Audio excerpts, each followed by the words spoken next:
Wine is fine, but whiskey's quicker.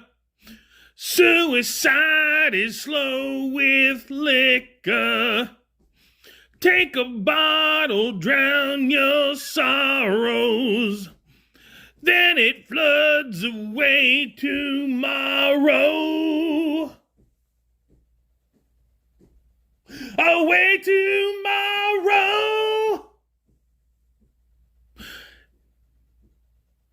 Now you live inside a bottle.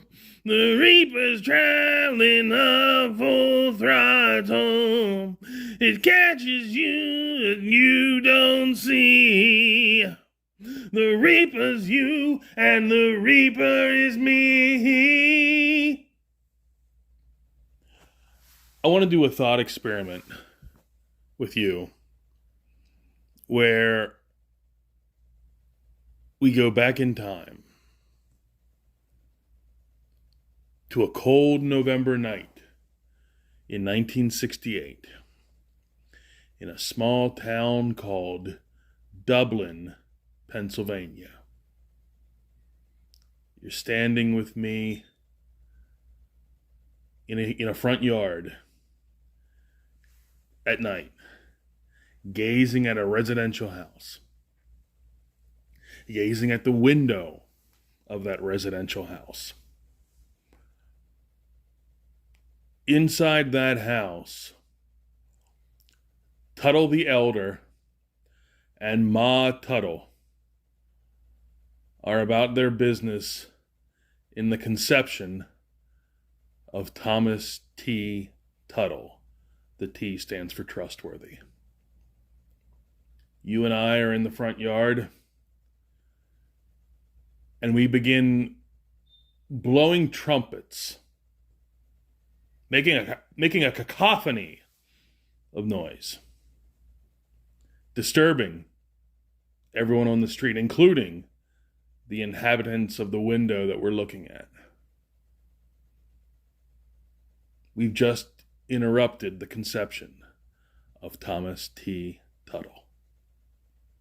And therefore, I am never born. And therefore, in this alternate timeline, I never read YAIRA. In the play Night Mother, Marcia Norman writes a soliloquy for the character played by Sissy Spacek in the movie with Anne Bancroft, where the Sissy Spacek character tells her mother, "Mama, I know you used to ride the bus. Riding the bus, and it's hot and bumpy and crowded and too noisy. And more than anything in the world, you want to get off that bus. And the only reason you don't, the only reason in the world that you don't get off is it's still 50 blocks from where you're going. Well, I can get off right now if I want to, because if I ride 50 more years and get off, it's the same place when I step down now. Whenever I feel like it, I can get off. As long as I say I've had enough, it's my stop. Mama, I've had enough." In the tragedy of Hamlet, Prince of Denmark, Act 3, Scene 1, Hamlet is musing to himself and says, "To be or not to be? That is the question. Whether 'tis nobler in the mind to suffer the slings and arrows of outrageous fortune, or to take arms against a sea of troubles, and by opposing end them, to die, to sleep no more, And by asleep to say we end the heartache and the 1,000 natural shocks that flesh is heir to. Aye, 'tis a consummation devoutly to be wished. To die, to sleep perchance to dream. Aye, there's the rub. For in this sleep of death, what dreams may come when we have shuffled off this mortal coil must give us pause. There is the respect that makes calamity of so long a life. For who would bear the whips and scorns of time, the oppressor's wrong, the proud man's contumely, the pangs of disprized love, the law's delay, the insolence of office, and the spurns that patient merit of the unworthy take? When he himself might his quietus make with a bare bodkin, who would fardels bear?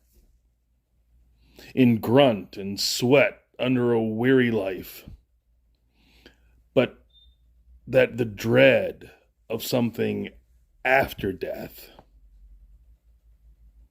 the undiscovered country, from whose bourne no traveler returns, puzzles the will,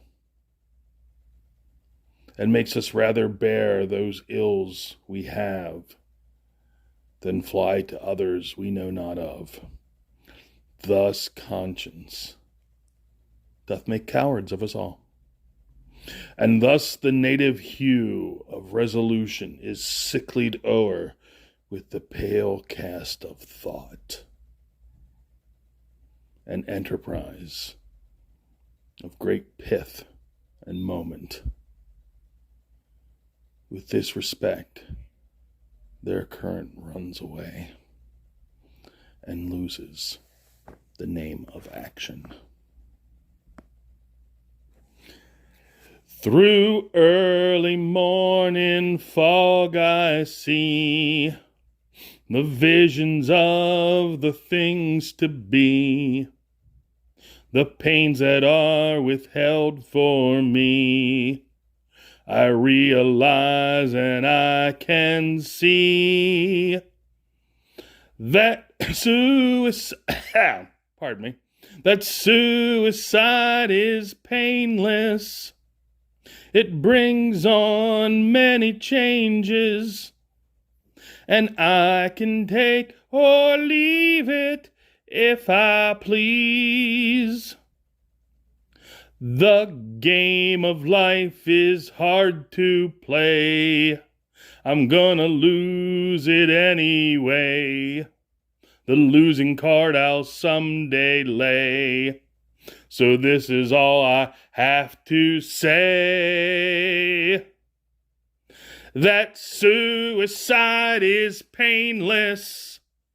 It brings on many changes, and I can take or leave it if I please.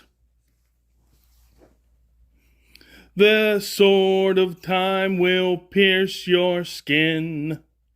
It doesn't hurt when it begins, but as it works its way on in, the pain grows stronger. Watch it grin. Suicide is painless.